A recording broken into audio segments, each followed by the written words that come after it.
Muy buenas noches con todas y con todos los presentes, así también como con todas las personas que nos ven de manera virtual a través de los diferentes medios de comunicación, redes sociales y otros instrumentos informativos que se utilizan para transmitir esta conferencia vespertina.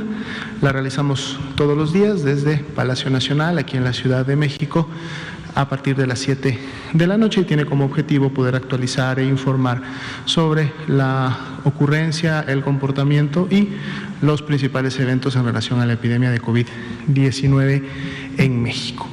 El día de hoy, esta noche, nos acompaña y agradecemos por su presencia, la disponibilidad del tiempo en participar en esta conferencia, al secretario de Movilidad de la Ciudad de México, el secretario Andrés Layuz, que precisamente en función del cargo que él desempeña, nos va a compartir el día de hoy cómo la Ciudad de México ha hecho frente a los retos y desafíos que plantea la pandemia de COVID-19, sobre todo pues en una de las ciudades no solamente más pobladas de México, sino del mundo, y por lo tanto como la movilidad, que ha sido una de las principales elementos que se ha querido en su momento pues controlar para precisamente evitar la transmisión y la dispersión de la enfermedad, cómo ellos desde la experiencia de la Ciudad de México han podido llevar a cabo esta actividad,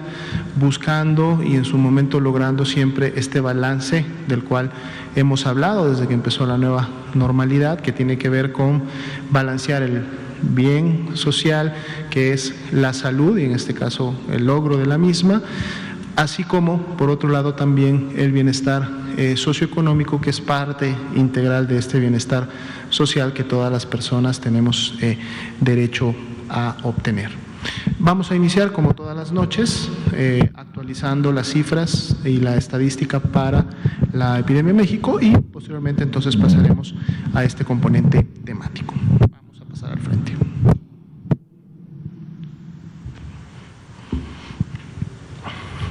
Muchas gracias. Estamos dando inicio a la conferencia vespertina ya número 274, en este día número 187 de la nueva normalidad. Estamos transitando esta primera semana de lo que es ya el último mes del año en el que nos encontramos, 2020, este mes de diciembre, y bueno, en él continúan aplicándose y realizándose las actividades del semáforo de riesgo epidémico, el cual precisamente nos permite regionalizar este riesgo en las 32 entidades federativas, y ante esta regionalización permite a cada una de las entidades pues llevar a cabo acciones focalizadas, sobre todo en función de cómo se encuentra la actividad epidémica en cada una de ellas. Si esta actividad es alta, pues lógicamente implementan acciones para disminuir la transmisión. Si esta actividad es moderada o es baja, entonces hay la oportunidad de poder favorecer las actividades sociales, económicas, laborales, y devolver lógicamente esta nueva normalidad, o en este contexto a la población que reside en estas localidades. Así también, y vemos el logo que estamos colocando todos los días para la conferencia vespertina, si vemos la siguiente diapositiva vamos a ver ese logo más grande en relación a esta iniciativa de 16 días de activismo contra la violencia hacia las mujeres. Estamos precisamente en el día número 9, pasando prácticamente ya la mitad de la temporalidad de los 16 días, y para hoy, en base al subsistema de información sobre nacimientos, el dato duro que traemos en este tema es que en el 2018 más de 9,000 niñas se convirtieron en madres, es decir, quedaron embarazadas y se convirtieron en madres. El embarazo de 10 a 14 años de edad es una forma de violencia, y es una forma de violencia en la cual todos podemos también contribuir a que se evite. Cuando esto sucede, debe de considerarse por la edad y porque son niñas en este caso, debe de considerarse una violación sexual. Y las leyes y las normas que tenemos en el país aseguran el acceso a la atención médica que deben de tener estas personas. De hecho, estas mismas leyes catalogan estos actos como una urgencia médica y por lo tanto estas niñas deben de tener acceso a todos los servicios que el sistema de salud provee para efectos de esta atención. Y todos juntos como sociedad debemos de estar atentos y debemos de contribuir de la mejor manera posible a que actos tan deplorables como estos no sucedan en el día a día. En la siguiente diapositiva también queremos resaltar que el día de hoy, 3 de diciembre, es el Día Internacional de las Personas con Discapacidad. Y entonces, en este marco también hacemos un llamado a toda la sociedad y lógicamente desde el gobierno a poder contribuir con la concientización de procurar siempre el bienestar de las personas con discapacidad y también hacer todo lo posible en cualquiera de los marcos, tanto en el civil como el gubernamental, de generar y asegurar el acceso a los diferentes servicios, a las diferentes actividades, a las personas que tengan algún nivel de discapacidad. Y aprovechamos este marco de este Día Internacional para resaltar, por ejemplo, el papel importante que juegan lo que se ha denominado como coauxiliares de salud. Un coauxiliar de salud es aquella persona que puede ser un familiar, puede ser un amigo o un conocido o alguien que en el momento se presta a llevar a cabo esta actividad que, como su nombre lo dice, asiste, ayuda a una persona con discapacidad en el entorno de la atención médica a que ésta pueda ser recibida de la mejor manera. Son personas que están ahí para que cuando una persona con algún tipo de discapacidad requiere ingresar a un consultorio, requiere recibir alguna terapia o algún tipo de intervención, pueda acompañarla durante ese proceso y entonces pueda contribuir al acceso que esta persona tiene derecho en materia de atención médica. Entonces resaltamos, muy importante, la función que realizan los coauxiliares de salud y a los cuales además se les debe de permitir el acceso y se les debe permitir las funciones que realizan en este entorno de la atención médica. Bien, vamos entonces ahora sí en la siguiente diapositiva a actualizar las cifras a nivel nacional. Para el día de hoy son más de 2.948.000 las personas que ya han sido ingresadas al sistema de vigilancia epidemiológica y notificadas en esta herramienta informática en línea que es el SISBER. De este gran total de personas notificadas, un 48% ya dio negativo a la prueba de COVID-19 y representan precisamente este 1.402.671, que a la vez además las vemos graficadas y distribuidas en estas barras de color verde que están en la parte superior y que representan para efectos de su inicio de signos y síntomas en cada una de las semanas epidemiológicas en que iniciaron con la enfermedad. Otro grupo importante que siempre identificamos es el que está graficado y distribuido en las barras de color café claro y son precisamente las personas que al día de hoy han sido clasificadas como casos confirmados de COVID-19 y son 1.144.643. Dentro de este grupo se encuentran además las personas que lamentablemente han perdido la vida a consecuencia de las complicaciones que COVID-19 produce y para el día de hoy han sumado desde que inició la epidemia en México 108.173. La línea de color naranja superior, como ya sabemos, es la que nos muestra el comportamiento del porcentaje de positividad, recordando que la altura total de la barra, es decir, aquella que está conformada por la suma de los colores verde, gris, negro, naranja y café, es decir, todas las personas que en algún momento tenían la clasificación de ser sospechosas, no todas terminan siendo COVID-19. A través del proceso de clasificación identificamos que una proporción de ellas son las que se convierten en casos de COVID-19 y eso es precisamente lo que nos revela el porcentaje de positividad que además va cambiando y se va moviendo en función de las semanas epidemiológicas. Esta semana mantenemos ese porcentaje en 45%, prácticamente similar a la de las 2 semanas anteriores y representando un incremento a lo que habíamos estado estado observando en su presentación en semanas previas, aunque todavía por debajo de ese porcentaje de positividad superior al 50%, 53%, que alcanzamos en su momento entre las semanas 28, 29, cuando tuvimos la mayor carga de enfermedad en el país.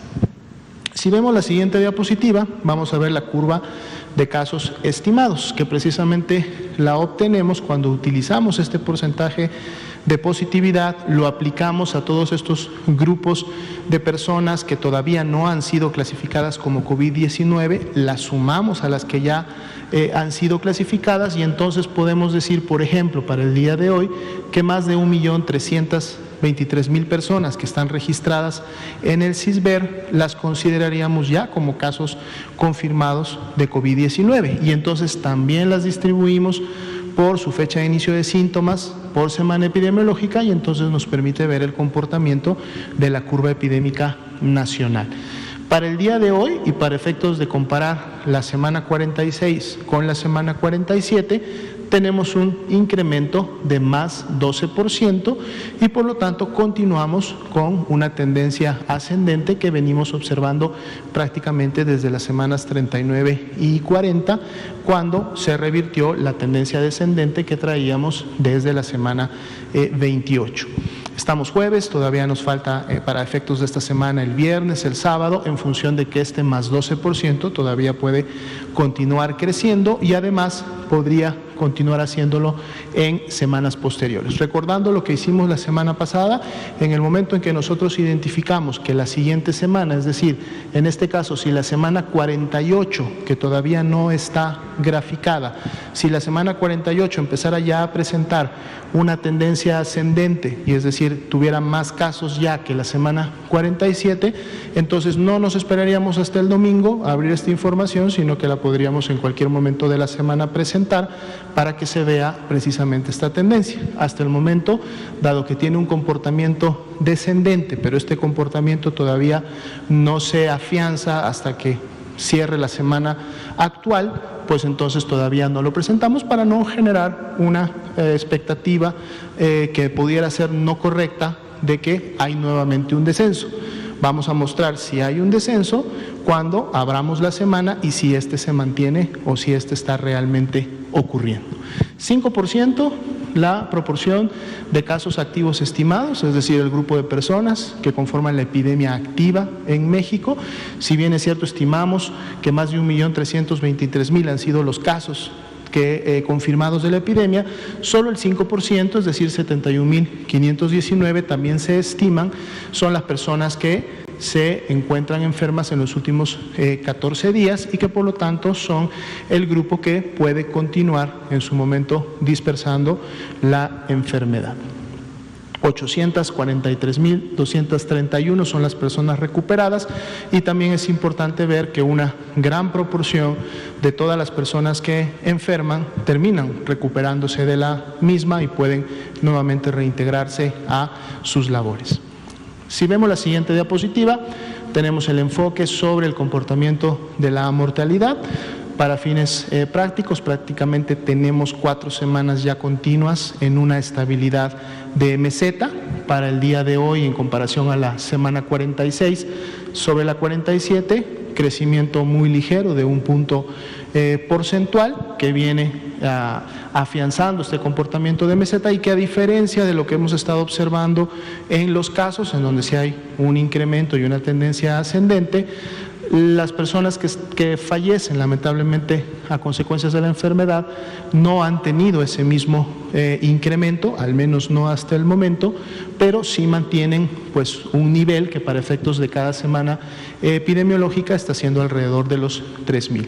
Esperemos que en la medida de la oportunidad en la cual se atienda a estas personas, que depende también de la oportunidad con la cual se demanda la atención médica, que estas personas sigan encontrando disponible una cama, ya sea general o una cama con ventilador si es necesario. Esto contribuya entonces a que más personas puedan recuperarse y puedan tener un egreso por mejoría y no un egreso por defunción.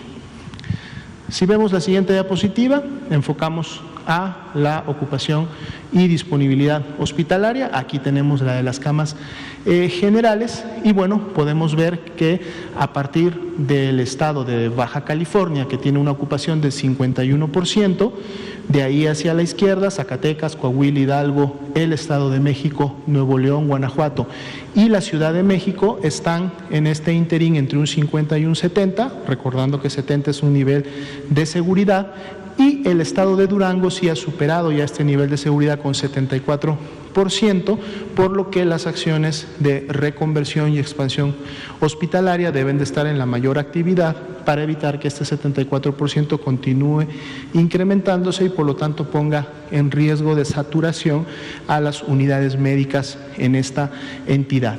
Y del otro lado de la gráfica y en contraste, pues bueno, tenemos otras entidades que ya inclusive tienen meses en esta condición, como son Campeche, como son Chiapas, Yucatán, Tlaxcala, Colima, Baja California Sur, Quintana Roo y muchas más que tienen una gran disponibilidad de estas camas y que además a través de esta disponibilidad pues notamos que la generación o presencia de casos graves en esas entidades es muy baja porque no está ocurriendo una demanda hospitalaria como tal. Si vemos la siguiente diapositiva, nos enfocamos en las camas con ventilador para los pacientes más críticos y aquí son sin menos las entidades federativas que hubieran superado el 50%. Tenemos con un 55 a Zacatecas, a Baja California con un 57, Aguascalientes 62 y la Ciudad de México con 63, y en este grupo tampoco tenemos ninguna entidad que supere en este momento ese 70% que es el marco de seguridad y por supuesto que las entidades que tienen la mayor ocupación tienen ya algunas semanas ejercitando el trabajo de reconversión y expansión, lo cual les ha permitido en un momento controlar el escalamiento de pacientes hospitalizados y mantienen entonces esta disponibilidad que asegura poder brindar una atención especializada a aquellas personas que así lo requieren y por lo tanto entonces estar conteniendo el incremento de la mortalidad que puede ocurrir precisamente en los casos graves de esta enfermedad. Recordemos, con esto cerramos la parte del componente técnico, siempre estamos recordando a la población, como ustedes saben y en base a la información, la epidemia de COVID-19 en México para nada se ha terminado, menos aún la pandemia a nivel mundial, lo hemos visto en los gráficos que presentamos también en estas conferencias, como la pandemia más bien ha tenido un incremento en los últimos meses, semanas y días, sobre todo en el continente europeo y en la región de las Américas. Estamos en temporada invernal, en la medida que van avanzando los días y los meses, harán todavía climas y temporalidades más frías. Esto lógicamente beneficia a la presencia de virus respiratorios que durante todos los años tenemos, pero en este caso también la presencia de este nuevo virus que apenas llegó a inicios de este año 2020, que es SARS-CoV-2, entonces por lo tanto las medidas de prevención, tanto personales que podemos realizar con el objetivo de proteger a nosotros, pero también proteger a los que nos rodean, y las medidas colectivas o comunitarias deben de continuar implementándose independientemente del nivel de riesgo en el que nos encontremos, porque si estamos en un nivel de riesgo alto es precisamente para controlar y disminuir la transmisión que nos permita disminuir estos niveles de riesgo. Y si estamos en niveles de riesgos medios o bajos, estas acciones van a permitir que podamos continuar en esos niveles y que en su momento el comportamiento y la actividad epidémica pues no se salga de control. Entonces, bueno, ahora invitamos y agradecemos nuevamente al secretario de Movilidad de la Ciudad de México. Tiene su tiempo, por favor. Muchas gracias, doctora Lomía. Muchas gracias a todos y todas por estar aquí y a quienes nos están viendo en esta conferencia de prensa. Lo primero que me gustaría decir, vengo aquí a hablar de la movilidad en la Ciudad de México en el contexto de esta emergencia sanitaria. Como saben, la mayoría de los viajes que se hacen en la Ciudad de México se hacen en transporte público. Por eso me gustaría nada más decir tres cosas para empezar. Uno, si van a usar el transporte público es importante usar cubrebocas y guardar silencio, no cantar, no gritar, etcétera. Dos, aunque haga frío, abrir las ventanas del transporte para que haya ventilación y circule el aire. Y 3, lavarse las manos antes y después de subirse al transporte público o, en su caso, usar gel antibacterial. Y ahora voy a explicar, y tengo unas gráficas para explicar qué es lo que hemos hecho en la Ciudad de México desde el inicio de la emergencia sanitaria con respecto a la movilidad y al transporte. Entonces, como les decía hace unos momentos, nada más para contextualizar, en la Ciudad de México tenemos 19 millones de viajes diarios, incluyendo aquellos viajes que se hacen exclusivamente a pie, y alrededor del 50% de los viajes que se hacen en lo que llamamos transporte concesionado, es decir, microbuses, autobuses, pero una importante distribución es en metro, metrobús, trolebuses, tren ligero, etcétera. La que sigue, por favor. Entonces, son dos medidas importantes, digamos, dos estrategias que se han tomado desde el Gobierno de la Ciudad de México con respecto a la movilidad. La primera tiene que ver con reducir aglomeraciones en transporte público y la segunda tiene que ver con medidas para prevenir contagios, sobre todo estas son las medidas sanitarias que ya conocemos, pero aplicadas al transporte público. Aquí están cada uno de los temas de los que voy a hablar en las láminas siguientes. La que sigue, por favor.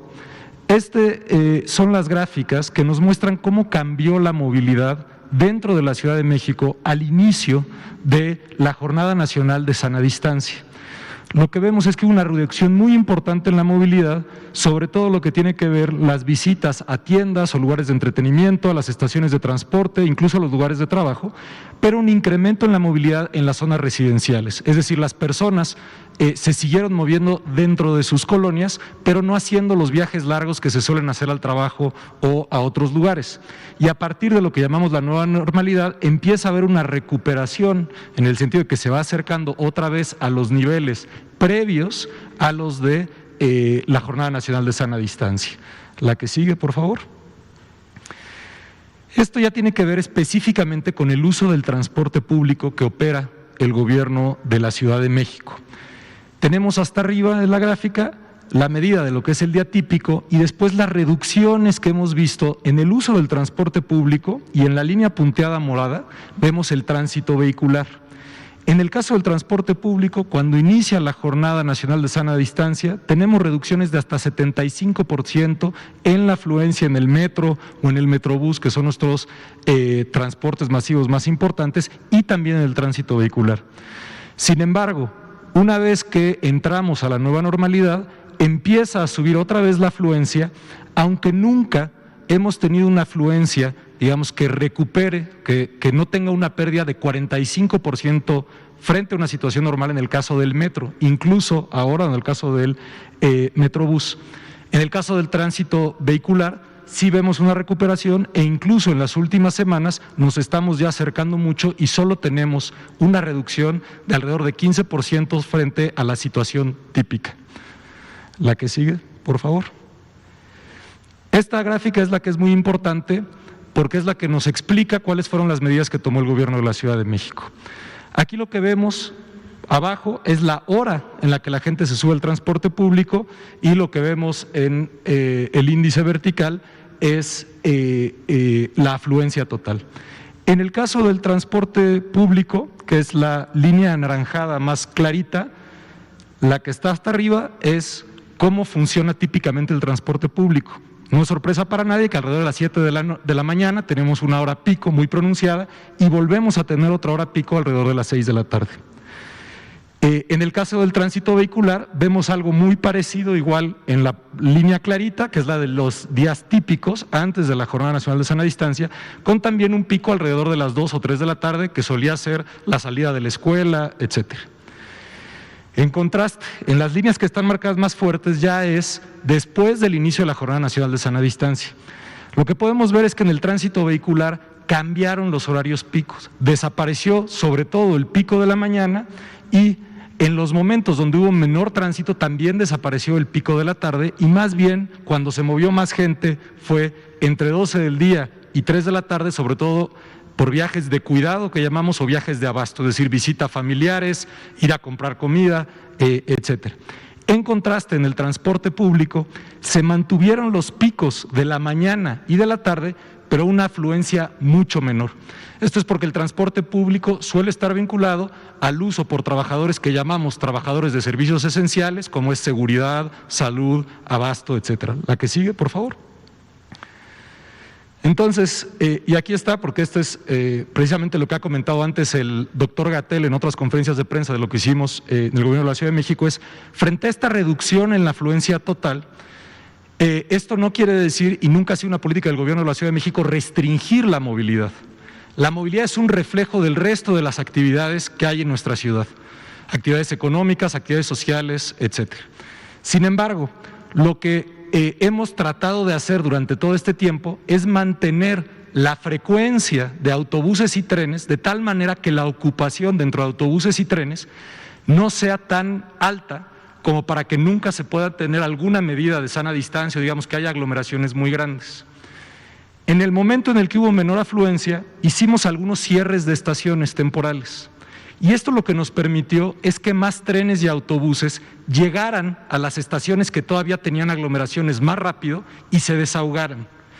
Entonces, lo que se ve en esta gráfica es, antes del cierre temporal de estaciones que se hizo hace unos meses, teníamos una ocupación promedio, por ejemplo, en la línea 1 de Metrobús, de 261 personas por autobús, y logramos bajar esa ocupación promedio cerrando algunas estaciones porque teníamos más autobuses en circulación, es decir, estamos sobreofertando autobuses a una frecuencia más alta. La que sigue, por favor. Es lo mismo que hicimos en el caso del metro para tener un poco menos de aglomeraciones en el metro. La que sigue, por favor. Una cosa muy importante que también hicimos el gobierno de la Ciudad de México es que un programa que habíamos preparado desde antes, que no estaba vinculado a la emergencia sanitaria, tenía que ver con el subsidio al combustible del transporte concesionado. Como saben, el transporte concesionado opera con el recaudo que recibe del pasaje. Ante una disminución tan importante del pasaje, la preocupación es que se redujera el número de autobuses en circulación y solo quedaran pocos autobuses y estos fueran llenos. Con este subsidio que implicó darle 4,000 pesos a todas las unidades de lo que llamamos transporte de ruta y 6,000 pesos a todas las unidades de lo que llamamos transporte de corredores, se mantuvieron en operación pese a no tener el recaudo que normalmente tenían. De esta manera igual podíamos sobreofertar, es decir, tener más autobuses de los que la demanda requería para poder garantizar que no hubiera tantas aglomeraciones.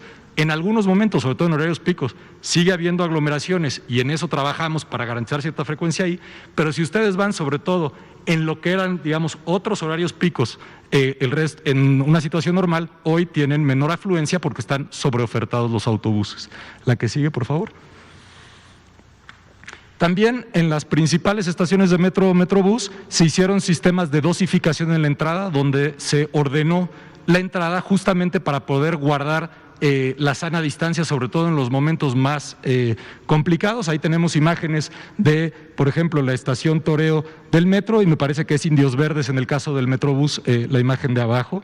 Y de hecho, esas líneas que ordenan a las personas ya se volvieron costumbre y muchas personas ya simplemente sin que tengamos personal de cada uno de los sistemas diciendo por favor guarda tu sana distancia, lo hacen porque ven las líneas. La que sigue, por favor.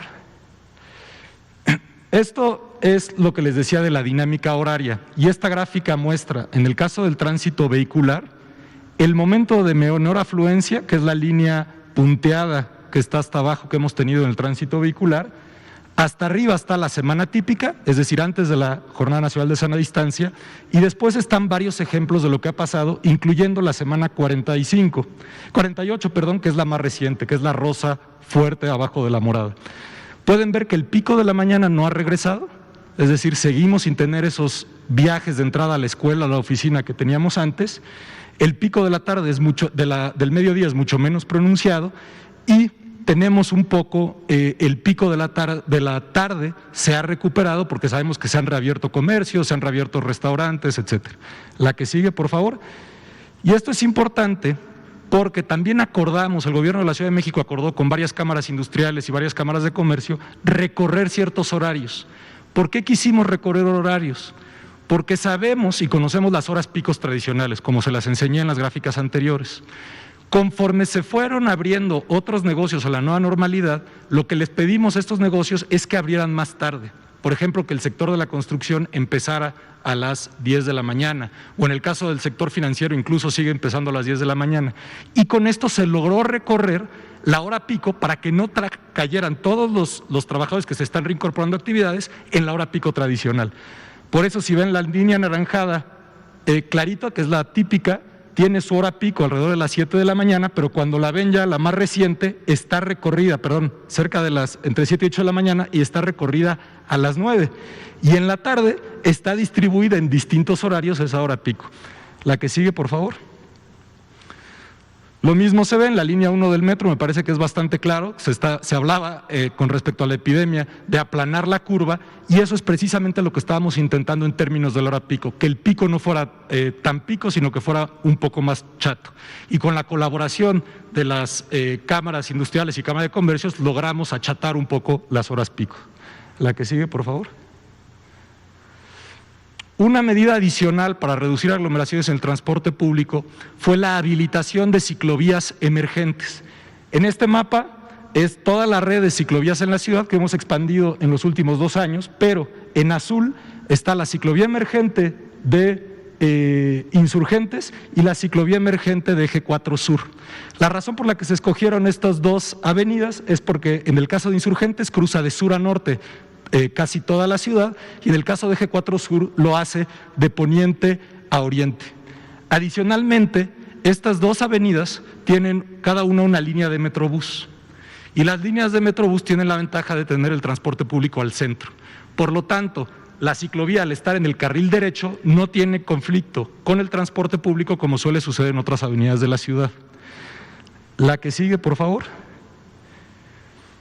Se hicieron estas ciclovías con materiales reciclados, se hicieron en unas cuantas noches y tienen el acompañamiento de la Policía de la Ciudad de México para garantizar que no sean, digamos, los automóviles respeten las reglas. La razón por la que se habilitaron estas ciclovías es porque las bicicletas son un medio de transporte que en este contexto ofrecen la posibilidad de moverse al aire libre y garantizar también la sana distancia. La que sigue, por favor.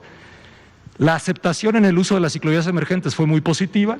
Hicimos conteos en algunos tramos, esto no es la totalidad de Insurgentes, esto es en el tramo central de Insurgentes. Antes de poner la ciclovía eran más o menos 2.400, 2.500 ciclistas los que detectamos. Después de poner la ciclovía hubo un incremento muy importante y ahorita está estabilizado alrededor de 6.500 ciclistas en ese tramo central. La que sigue, por favor. También en el centro histórico, como saben, se hizo un programa de peatonalización de calles justamente para que las personas pudieran caminar con más espacio, pudieran estar al aire libre, no estar en las banquetas tan aglomeradas, y de hecho, en un sector del centro histórico eso sigue activo, algunas calles siguen siendo peatonales y se están reactivando calles justamente aquí atrás de Palacio Nacional. En el caso de restaurantes, se les dio la posibilidad de que pongan mesas al aire libre en lo que normalmente son cajones de estacionamiento. De forma muy sencilla, llenan un registro en una página de internet y con eso pueden poner mesas al aire libre, ampliar su aforo, pero igual con el cuidado de que las personas no están en un lugar con poca circulación de aire. La que sigue, por favor. Estas son guías que hicimos de implementación que pueden ser útiles para otras ciudades o municipios del país, de cómo se hizo cada una de las cosas, cuáles son los tamaños de las ciclovías, los materiales, lo mismo con los espacios para restaurantes y las calles peatonales. La que sigue, por favor. En términos de las medidas preventivas sobre higiene, desde muy temprano en la emergencia sanitaria, habrá sido a mediados de marzo, se empezó a distribuir gel y a pedirle a todo el transporte concesionado y a capacitarlo para que hiciera la limpieza de unidades con agua con cloro, sobre todo en postes, pasamanos, asientos. A los taxistas, por ejemplo, se les capacitó y se les dieron materiales de cómo limpiar un taxi después de que tiene un usuario. Se hizo obligatorio el cubrebocas en el metro, en el metrobús y en el resto del transporte público. Y lo que hacemos para saber cuál es la aceptación del uso del cubrebocas en el transporte público es que con las cámaras tomamos fotos y contamos cuántas personas traen cubrebocas, cuántos los traen bien puestos y cuánto no. En el caso del metro, es casi, digamos, estamos muy arriba del 95%, casi 100% de la gente que trae el cubrebocas bien puesto. Tenemos algo de variación, pero en todos nuestros transportes están entre 87, 90 y 95% el uso de cubrebocas, y los operadores del transporte que opera la ciudad, todos deben traer cubrebocas, incluso careta, y usan gel antibacterial al inicio, al final de sus actividades y la limpieza. La que sigue, por favor. Estos son los manuales que hicimos para hacer la limpieza dirigido al transporte concesionado, que no es directamente operado por la ciudad, pero también se dieron las instrucciones de cómo se tenía que hacer la limpieza. Lo mismo hacemos, por ejemplo, en el sistema de bicicletas Ecobici, que son de la ciudad, se hace la limpieza después de ciertos usos en cada una de las bicicletas, incluso en el sistema de parquímetros, que las personas tienen que usarlo. La que sigue, por favor. Una de las medidas más importantes, como les decía al principio, del transporte público es tener ventilación. Entonces, en todos los autobuses la indicación, y también en los trenes del metro, la indicación es abrir las ventanas. Sabemos que con el frío algunas personas las cierran, pero es importante, pese al frío, mantener abiertas las ventanas. La que sigue, por favor. Se han hecho campañas de comunicación, tenemos en casi todo el transporte las estampas que dicen que el cubrebocas es obligatorio, porque es importante recordárselo todos los días a los usuarios y a los operadores, y también qué es lo que tienen que hacer las personas, repitiendo un poco las medidas de sana distancia, pero dentro del transporte público. La que sigue, por favor. Y por último, estas son específicamente las que hemos hecho con el cubrebocas. Fue muy exitosa una campaña en el metro que fue un concurso de cubrebocas. También la gente empezó a usar cubrebocas, pero no necesariamente lo usaban bien, se cubrían solo la boca o no lo traían ni cubriendo nariz y boca, por eso hicimos la de nariz y boca. Y muy importante, guardar silencio, no gritar, no cantar en el transporte público. La que sigue. Entonces esta fue la última, y también todo esto ha sido posible, la verdad, gracias a los trabajadores del transporte, los trabajadores del metro, del Metrobús, que no han parado de dar servicio en todo casi un año de emergencia sanitaria. Muchas gracias. Muchas gracias, secretario Layuz. Información muy importante, no solamente para informar a la población de todas estas estrategias y a través de ellas, lógicamente, invitarlas a seguirse sumando a las mismas, sino también como una experiencia, digamos, exitosa en cómo poder balancear el tema de controlar, mitigar la movilidad, que sabemos que en su momento es la que contribuye con la dispersión, pero a la par también poder mantener el servicio y brindar la accesibilidad correspondiente a los usuarios para que todos aquellos que están realizando sus actividades puedan hacerlo de una manera más segura. Y son, como ustedes ven, estrategias que precisamente van dirigidas a que en todo momento se fomente y en su caso se pueda garantizar la sana distancia al interior de todos estos transportes, reconociendo a la sana distancia precisamente como una de las intervenciones principales que nos ayudan a prevenir contagios y por lo tanto a la dispersión de la enfermedad. Vamos a pasar entonces a preguntas y respuestas. Aquí levantaron la mano, aquí también, luego pasamos de este lado. Gracias. Sí, buenas noches. Juan Carlos Machorro, AM de Querétaro.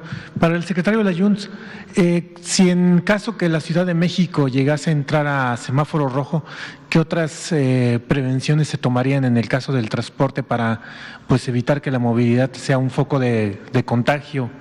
Y si me permite, ¿cómo está haciendo la coordinación con el Estado de México? ¿Se comparten líneas de metro, microbuses, camiones, avenidas? No se puede ver una acción sin contemplar al Estado de México. ¿Cómo está haciendo la coordinación con ellos? Gracias. Como le decía, la movilidad es un reflejo del resto de las actividades. Entonces, más bien, lo que sucede, y según nos digan las autoridades sanitarias sobre las actividades que se llevan a cabo en la ciudad, eso veremos qué hace en la afluencia en el transporte público y a partir de ahí se toman ciertas medidas. Pero como lo decía al principio, es muy importante que, que más allá de cuáles son las actividades que se están llevando a cabo, mientras en el transporte público se use cubrebocas, se guarde silencio, se tengan las ventanas abiertas y se haga la limpieza de manos antes y después, el viaje puede ser relativamente bajo de riesgo, ¿no? Entonces, eso es importante. Y lo segundo es, sí ha habido coordinación con el Estado de México, incluso en este momento no presenté los datos de afluencia de los servicios del Estado de México, pero si entran a la página de la Secretaría de Movilidad podrán consultar también los datos del Mexibus, del Mexicable y del tren suburbano. La campaña de comunicación, compartimos con ellos los materiales, discutimos cómo hacer un poco estas medidas de sobreoferta, etcétera. Muchas gracias. Por favor. Gracias, buenas noches. David Pérez de Tejada, de Audiorama. Secretario, vimos la estrategia y sí fue perceptible al principio, sobre todo de la epidemia, cómo bajó la gente. Sin embargo, ahorita en época navideña empieza a haber más afluencia. ¿Qué estrategias se van a implementar, por ejemplo, en el transporte metro, donde sigue habiendo vagoneros, se quitan el cubrebocas, van ofreciendo sus productos? Muchos de ellos lo traen el cubrebocas prácticamente de adorno. Entonces, la jefa de gobierno ha dicho muchas veces que no se van a utilizar medidas coercitivas, pero ¿qué estrategias va a implementar, en este caso el transporte público, para que, pues entiendo que es gente que también necesita dinero, necesita vender, pero que tengan el cuidado para traer por lo menos un cubrebocas o que haya un policía en vagones, porque los policías están muy al pendientes de los que venden en los torniquetes, que no haya venta ahí, pero adentro hay hasta tianguis. Sí, se ha trabajado, digamos, y durante este periodo se ha trabajado efectivamente porque hay comercio dentro del metro. También hemos visto una reducción muy importante. Ahí, incluso a las personas que se dedican a eso, se les pide que usen el cubrebocas, ¿no? No deben estar ahí, la policía está ahí presente y si es necesario reforzarlo, eso se refuerza, ¿no? Gracias. Habíamos concedido la palabra aquí y acá y luego regresamos a este lado. Sí, muchas gracias. Arturo Pavón para el Chapucero Network en redes digitales. Para el secretario, sabemos que en el Metrobús, en el sistema de Metrobús hay un sistema de conteo de personas que van ingresando y saliendo del autobús en cada estación. Así como se ha hecho en restaurantes, en algunos lugares por ejemplo, de consumo, se ha reducido el porcentaje de personas que pueden estar en ese lugar en ese momento. No hay posibilidad de ajustar o calibrar el número de personas que pueden estar dentro del autobús, porque en las horas pico que nos ha mostrado, efectivamente se maneja la sana distancia cuando se está haciendo la fila, pero cuando se ingresa al autobús, por el mismo diseño que tiene el interior de los autobuses, obliga a la gente a estar estrechamente pegada, literalmente, y ahí no hay una sana distancia. Los operadores a veces se enojan porque traen encendido el aire acondicionado y obligan a la gente a que cierre las ventanas. Entonces, calibrar para que haya menos personas y más frecuencia de autobuses. Sí, justamente, y qué bueno que lo pregunta porque ese es precisamente el centro de la estrategia, es la mejor forma de calibrar es con la oferta de autobuses frente a la demanda. Y ese es el ajuste que se va haciendo cotidianamente para mantener un bajo índice de ocupación. El reto más grande, como usted lo señala, es en la hora pico y lo sigue siendo. En el caso del Metrobús suele haber personal que hace la dosificación para las filas ordenadas que usted dice, e incluso si va a la estación suele estar el policía en la entrada del autobús, no solo de la estación, diciendo por favor espere al siguiente autobús.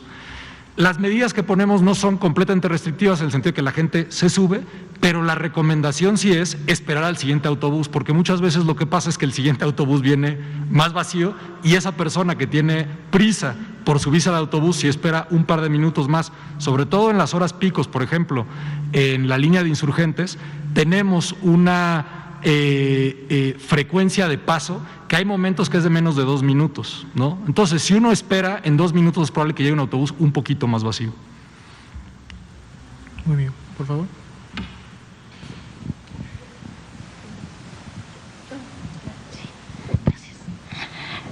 Buenas noches, Daniela Pastrana, de Pie de Página. Para el secretario Layún, le quería preguntar qué ha pasado con las personas que venden en el metro o que entran a cantar, si ha habido algún programa de atención para ellos, incluso de protección, de que alguien tenga miedo de que los contagie o algo así, o sea, con toda esta población que generalmente entra a cantar, si hay algún programa específico. Y doctora Lomía, con los pacientes que presentan secuelas post-COVID, si tienen algún protocolo de atención para esta población. Nosotros nos siguen llegando reportes de gente que tiene secuelas largo rato, y si se ha pensado en la creación o en algún espacio de atención a esta población que tiene una recuperación muy larga. Gracias. Sobre la primera parte de la pregunta, no voy a consultar con el metro para ver si hay un programa específico, pero sí ha habido una orientación a no gritar, no cantar, no hablar, ¿no? Por lo tanto, también a las personas que se dedican a eso se les ha pedido lo mismo, pero podemos revisar con el metro si ha habido un programa de atención específico. En relación a las secuelas que en su momento puede generar en la salud de las personas que padecen o padecieron COVID-19, podríamos primero empezar comentando que lógicamente hay una variabilidad también de esta afectación. Definitivamente, mientras más grave haya sido el caso o la evolución clínica, mejor dicho, del paciente o de la persona que sufrió COVID-19, pues entonces se espera que pueda haber un mayor daño a órganos específicos y a funciones específicas del organismo. En función de este daño, lógicamente, la rehabilitación puede requerir no solamente de más tiempo, sino también de la participación de mayores elementos profesionales o especializados para poder llevar a cabo esta recuperación. No así necesariamente en personas que a lo mejor han tenido COVID leve, que igual no tuvieron tanta afectación y por lo tanto tanta secuela, o que estas secuelas en su momento son menores y pueden ser atendidas a través inclusive de programas de rehabilitación a larga distancia o a través, por ejemplo, de estas herramientas que están disponibles en la página de coronavirus.gov.mx, en donde a través de actividades que van dirigidas a poder recuperar nuevamente la capacidad pulmonar y reforzar nuevamente la musculatura que está involucrada en expandir los pulmones, que son los que realizan el intercambio de oxígeno, podría ser suficiente para poder lograr en su momento una mejora o una recuperación total de la enfermedad. Pero definitivamente el reto está más bien en el primer grupo que comentamos, aquellos que necesitan de una rehabilitación más especializada y además que debe de llevarse a cabo en instalaciones que cuenten con el equipamiento y que cuenten con las herramientas suficientes para dar.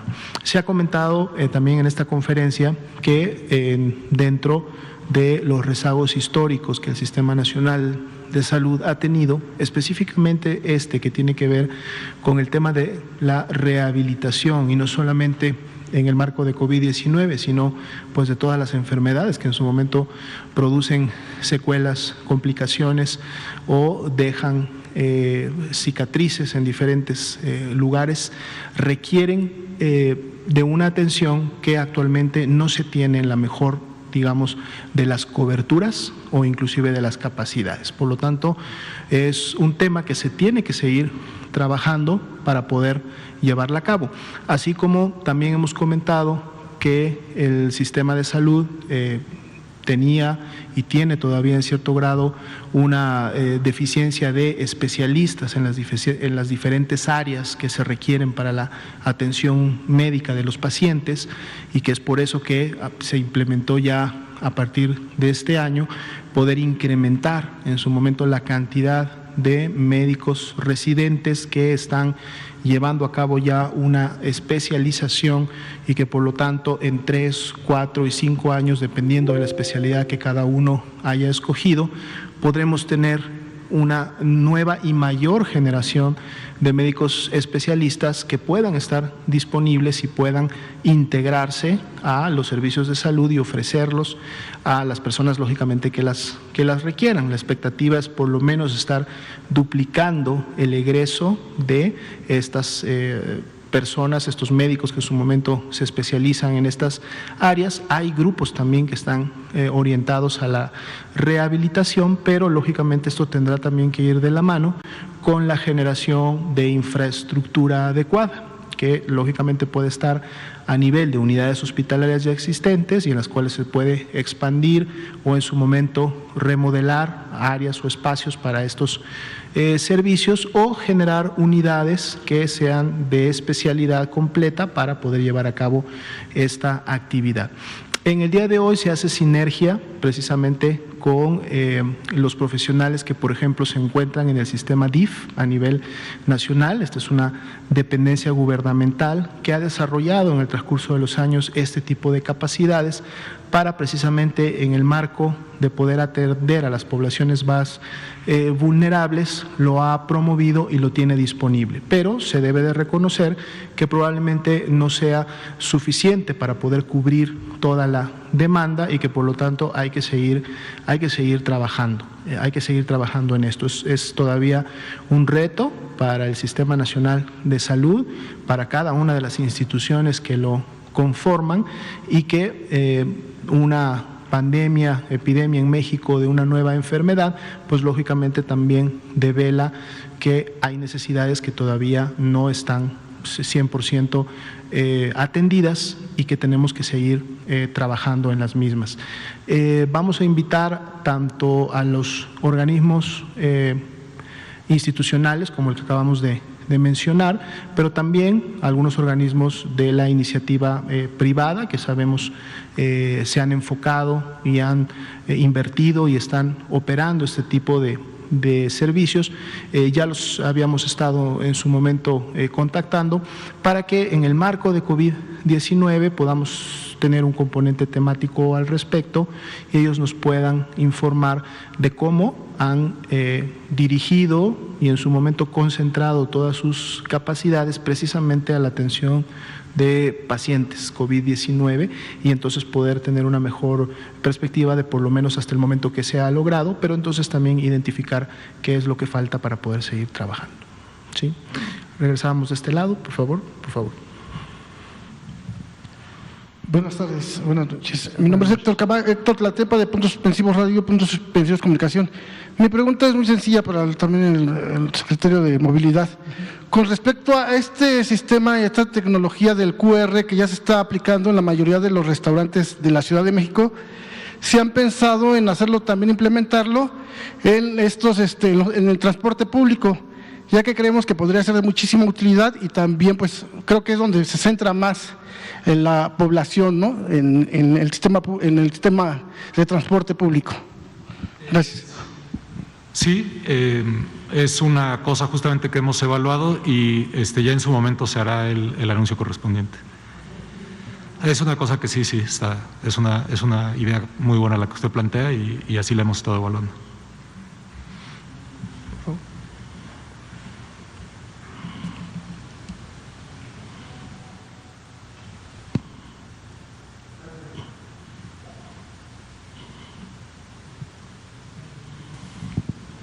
Hola, buenas noches.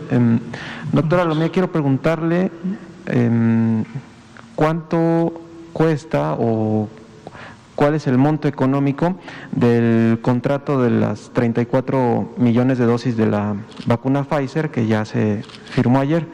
Y para el secretario Layuz, hasta el momento, ¿cuánto dinero se ha dado en estos apoyos que mencionó a transportistas de gasolina y para mantenerse en circulación? Gracias. Gracias, secretario, por favor. En el caso del programa de subsidio al transporte, hay alrededor de 16,000 autobuses o microbuses operando en la ciudad en el sistema de transporte concesionado, más poco más de 1,000 unidades de lo que llamamos el sistema de corredores, que suelen ser los autobuses morados. Para los autobuses más tradicionales, ese es el subsidio de 4,000 pesos al mes, y para los de corredores, que normalmente son autobuses más largos, son autobuses de 11 o 12 metros, son 6,000 pesos al mes, también considerando que son empresas que tienen trabajadores inscritos en la Seguridad Social, entonces el subsidio es un poco más alto. La suma total, si ahorita recuerdo bien, pero te podemos confirmar, porque originalmente se planeó para 5 meses, se extendieron 2 meses más, era de alrededor de 355 millones de pesos, ¿no? Pero te podemos confirmar con detalle en unos momentos. Gracias. En relación a la primera pregunta, estoy realizando la consulta para ver si me pueden compartir la información, no la traigo de primera mano. Si antes de terminar la conferencia me la comparten, con gusto la comento. ¿Sí? Pasamos de este lado, por favor. Buenas noches, Liliana Noble de Pulso Saludable. Secretario, quisiera saber si estas ciclopistas emergentes van a seguir existiendo después que pase la pandemia y si han pensado en modernizarlas, reconozcamos, o en lo particular me parecen muy peligrosas y no sé si han pensado en hacerlas de otra manera. Se me ocurre un ejemplo como ocurre en Colombia, que son seguras y muy eficaces. Y doctora Lomía, me gustaría conocer si hay posibilidades de que en este componente temático nos vengan a presentar los resultados de la SARS-CoV-2 o usted nos puede platicar algo al respecto. Gracias. Muchas gracias. En el caso de las ciclovías emergentes que se han instalado, de hecho se me olvidó mencionar, hay una en Insurgentes, una en Eje 4 y con la alcaldía Azcapotzalco también se instaló una en Avenida Camarones. Hasta este momento la evaluación que tenemos, y así nos lo pidió la jefe de gobierno, que la evaluáramos, ha sido una recepción positiva. No hemos tenido digamos, no hemos tenido incidentes de gravedad de alguna manera. Está confinado casi todo. Normalmente el confinamiento, de hecho los que se reutilizaron son los que se usaban del lado del carril de Metrobús, pero se usaron del lado de la ciclovía. Si es que después de esta evaluación, donde estamos viendo la evolución de la movilidad en toda la ciudad, se llegara a la conclusión de que se quedara la ciclovía donde está, entonces sí tendría que hacerse con materiales más resistentes, como los que se usan en la otra infraestructura ciclista en la ciudad, como por darle un ejemplo como el de Reforma, ¿no? O aquí 20 de noviembre.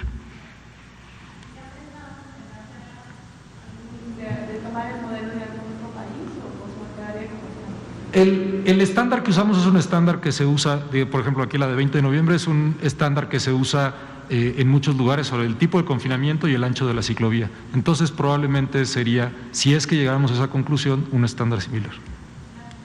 Muy bien. Para tomar el dato de la precisión y poder en su momento efectivamente programar, a lo mejor en un componente temático, la información más amplia, nos estamos refiriendo a… Muy bien. Claro que sí, con mucho gusto lo programamos. Tenemos espacio para una pregunta más, por favor, adelante. Gracias, doctora Lomía. 2 preguntas muy puntuales. La primera es este monitoreo de compras que hace la Universidad de Duke, en donde coloca a México como el 8º país que ha precomprado más vacunas. Hasta el 30 de noviembre se hablaba solo de 15 millones de vacunas para la farmacéutica Pfizer, pero bueno, después tuvimos este nuevo convenio. Va a haber una reorientación en las vacunas, ya que había una apuesta mayor para la de Oxford, está también la otra vacuna de Biologics, no recuerdo ahora exactamente, CanSino Biologics y Pfizer. Entonces, preguntarle si va a haber una reorientación en ese sentido. Y la segunda pregunta, doctor, es una cuestión de epidemiología. La directora de la clínica Condesa, pudimos platicar con ella esta semana en el marco del Día de la Lucha contra el SIDA, y nos hablaba de un incremento de diagnósticos de VIH en la Ciudad de México. Me gustaría preguntarle esto durante la pandemia, porque decía ella que las personas ante la amenaza lo que decidieron es saber si eran portadoras de VIH. Entonces, esto a nivel nacional, ¿hay un número, si se incrementaron el número de diagnósticos de VIH durante la contingencia sanitaria, por favor? Claro, con mucho gusto. En relación al tema de la vacuna, podemos comentar precisamente los acuerdos que ya hace algunas semanas se firmaron con 3 empresas que fabrican la vacuna y también la iniciativa COVAX. Tienen como principal objetivo precisamente asegurar el acceso oportuno a la vacuna cuando ésta esté disponible. Dentro de este acuerdo, principalmente entonces se signaron marcos, es decir, un mínimo y un máximo, para que en su momento pudiera haber, lógicamente, una definición ahora sí que final en relación a cuál sería el monto total de vacuna que se puede adquirir.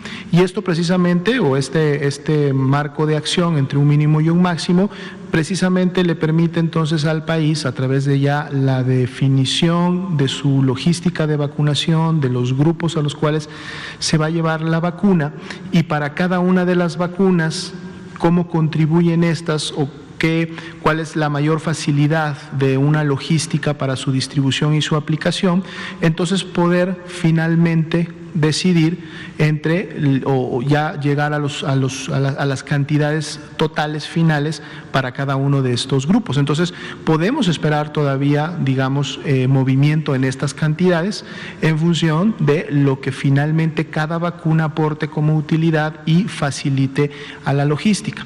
Otro digamos, componente importante es precisamente la disponibilidad que tendrá cada una de ellas. Entonces, si una vacuna, lógicamente, llega primero y queda su disponibilidad una vez demostrada, todo lo que hemos estado comentando durante estas noches, queda demostrada su eficacia, queda demostrada su seguridad y por lo tanto puede ser distribuida y aplicada. Si esto va acompañado de la oportunidad, es decir, de que se va a estar disponible para llevar a cabo estas acciones, entonces lógicamente o muy probablemente se va a tener que optar por los rangos altos, es decir, por tratar de obtener la mayor cantidad de vacuna posible de esta que estaría disponible para precisamente con esa misma oportunidad poderla tener en la aplicación a los grupos que se van a definir. En la medida que sigan llegando más vacunas, o mejor dicho, que más vacunas empiecen a demostrar los criterios y empiecen a estar disponibles, entonces el país podrá también decidir si puede o requiere comprar los mínimos o un monto medio, o también en su momento requiera los máximos, hasta llegar a un punto en donde haya cubierto, digamos, la meta para toda la población. Entonces, por eso es importante este esquema de mínimos y máximos, que no necesariamente, digamos, queda el país obligado a un monto exacto, pero que sí le permite moverse entre las diferentes vacunas, incluidas las que estarán disponibles a través de la iniciativa COVAX, para entonces poder, con todas ellas, contribuir a la política nacional y al plan nacional de vacunación que en su momento se va a implementar de COVID-19. Digamos que esto contribuye a la estrategia para poder finalmente llegar lo antes posible con la mejor cobertura o logros de meta para efectos de los grupos que en su momento se vayan a definir. El comentario que me hace en relación a los casos o personas que han sido identificadas con VIH-Sida y que lógicamente el incremento lo observan en base al comentario directamente en la Ciudad de México, bueno, hay sí una congruencia cuando normalmente uno identifica un grupo de riesgo que pudiera estar lógicamente, como su nombre lo dice, en riesgo a agravarse o padecer una enfermedad más grave o fallecer a causa de la misma.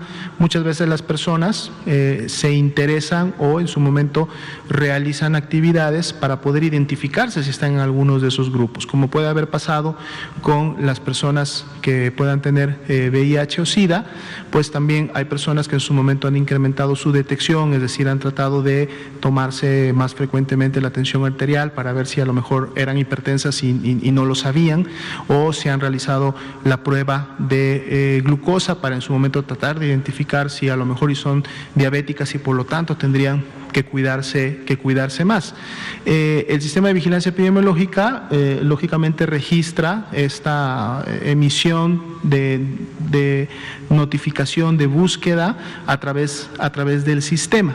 Vamos a consultar digamos que hasta ese momento no tenemos ningún alertamiento ni ningún informe de que los casos se hubieran incrementado, digamos que a nivel nacional, pero podemos entonces identificar si esto sería un incremento que pudiera estar ocurriendo en una región específica, en una población específica, como pudiera ser la Ciudad de México, o que un efecto similar pudiera haberse observado también en otras áreas. Pero reitero, por lo menos un alertamiento por parte del sistema, que en su momento está todos los días integrando la información, al momento no lo tenemos, pero podemos hacer una revisión específica en el marco de la pregunta y comentarla en función de los hallazgos. ¿Sí?